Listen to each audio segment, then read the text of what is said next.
Oh, okay, I see. This sort of like flakes off and it becomes like a little clay. So my assumption is when that you mix the liquid with the clay, you get like a nice creamy situation.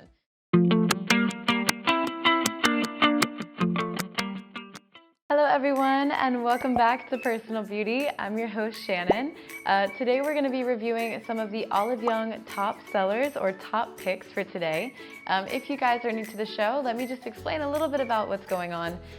So for this series, we're going to be focusing on the Korean concept of 올다무. So 올다무, for those of you guys that are unfamiliar with this, represents Olive Young, Daiso, and Musinsa.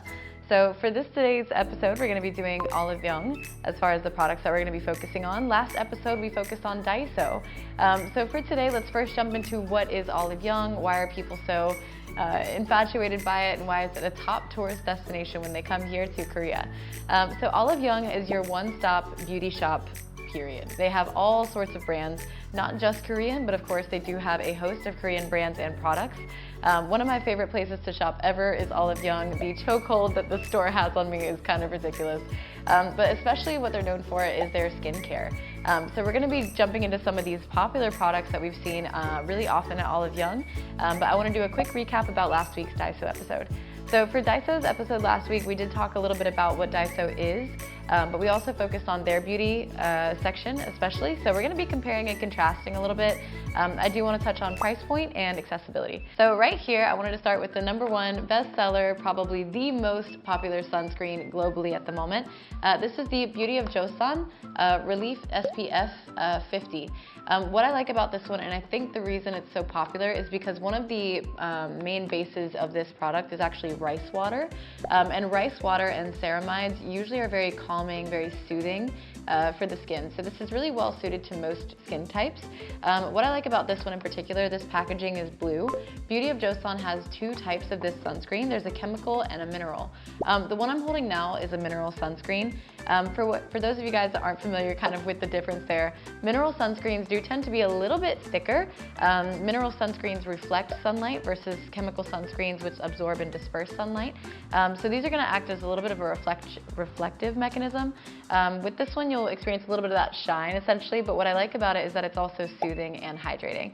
So I'm just going to go ahead and open it right up and give you guys a little sneak peek about what this kind of looks like on the skin. I have been dying to try this, so it's kind of an excuse for me to try it as well. This is the packaging. It's super compact. I actually quite like it because you could fit this easily in your bag. Another one that's really important, I don't know how well you guys can see that, maybe it's on the box. There's this right here. This is the PA+. This is not something that's really familiar to Western brands, I would say, but this plus actually represents the length of time that the sunscreen will last before you have to reapply. If you guys are searching for a sunscreen in Korea, this is arguably one of the most important things that you'll have to look for. This one actually has 4 pluses, which represents 45 minutes of time for each plus. But let's go ahead and without further ado, just give this texture a try. Okay, so remove the safety seal, obviously. All right, let's just see what it looks like. Oh, wow, okay. Immediately it came out very watery, which I'm not used to. Typically Western sunscreens are very thick. Look at that, no white cast, nice shine. And it doesn't feel greasy at all. My skin is absorbing it almost immediately. This next one is the VT Cica Reedle Shot. This is actually the 300 version. We tried the, I believe it was 100 version last time. The difference is this one is just a little bit stronger. I touched on this one quite a bit last episode when we talked about Daiso, where the price point was only about 3,000 won. If you guys go get this at Olive Young, it is going to be more expensive. It is a little bit bigger, and of course you guys do have like the, quality control stickers on this one, which is kind of nice. But with this one, I would say it retails for around 15,000 won, so it's about triple the price. But with this one, basically what a Reedle shot does is it acts like a chemical microneedling solution. If you have really problematic skin, if you have really dry skin, if you struggle with rosacea, all of these issues can be helped with microneedling. But a chemical solution to that, or chemical microneedling, would definitely be a little bit easier to do at home. It'd be a lot less expensive. I would say that this is not the most suitable for sensitive skin types. Specifically this version, just because it's the 300.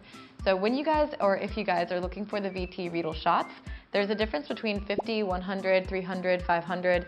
This one represents one that you should use every 3 days. So just keep that in mind. Don't overuse this product, guys. It is a fantastic way to resurface the skin, help with absorption, help with pigmentation and all of that.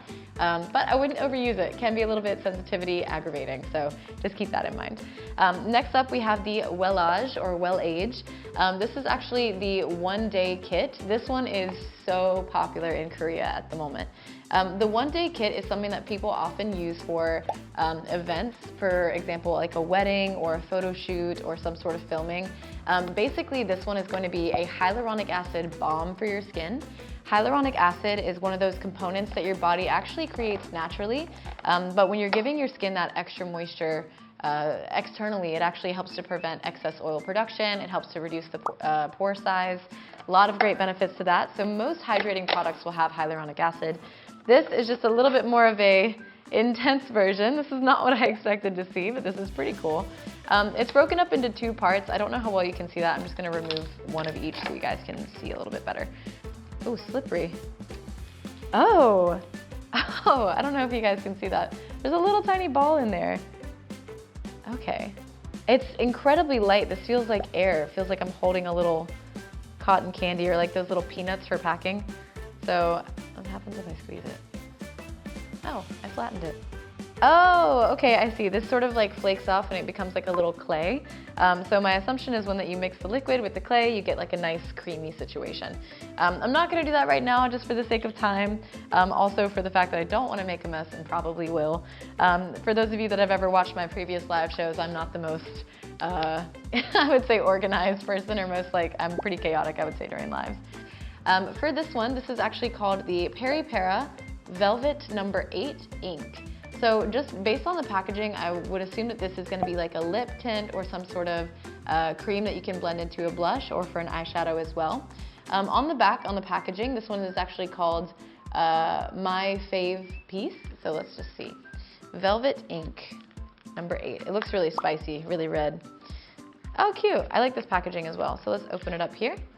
All right, a nice little sort of capsule situation here. You got a little syringe.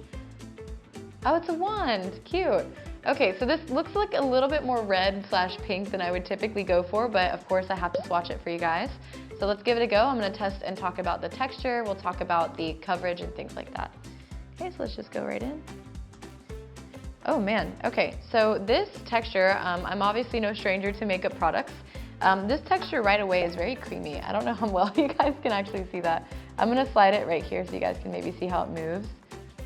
So it's actually really nice. This blends out almost like a paint. So like I said, this one is a tint, which means I'm gonna have a hard time getting this off later, but it does mean that it's actually gonna be a long wear product. But we're gonna actually check out this next one here. This is going to be the My Fave Piece in the color Berry. This one is actually an eyeshadow, so let's see. I am wearing some eyeshadow now, but don't worry guys, I will swatch it for you. Let's just open it up here. I'm trying my best not to make a mess. I'm just trying to keep this finger out of the way. Let's see. Okay, so right away, I don't know if the light can catch that. There's a bit of a shimmer on this one. We tried a couple different types of eyeshadows last time. There was like a little mini 4-pack palette.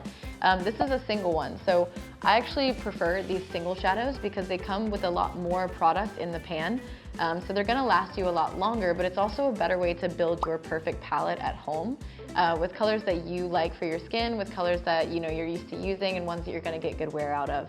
I think the problem when you buy a big palette, for instance, is there's always gonna be those couple really bright colors or dark colors that don't suit you. So we've got one more product that we're gonna touch on really quick. Unfortunately, I couldn't actually get the full product today, so I did bring you guys a little bit of an abbreviated version. This one is actually the Dr. Jart brand. So Dr. Jart is one of my all-time favorites. This is one that I actually use daily for their skincare. Most commonly, Dr. Jart is used for things like facial scrubs. It's also used for soothing, calming gels. Some of the main ingredients in almost every single one of their products is something called ceramides. Ceramides are protein compounds that are very similar to peptides, but ceramides are going to help to rebuild skin tissues while also helping with brightening. So if you do have any issues with rosacea, for example, ceramides are a great go-to for you. If you have any issues with pigmentation, this is something that's going to be really healthy and hydrating for the skin, but it does over time help to brighten certain pigmentation issues as well. This particular one is actually a mask. This is the Intense Soothing Repair Serum Mask. And I will be seeing you guys next week. Make sure that you guys check us out at 6 p.m. This was the Olive Young episode, and we'll see you next week for Mushinsa. Bye guys!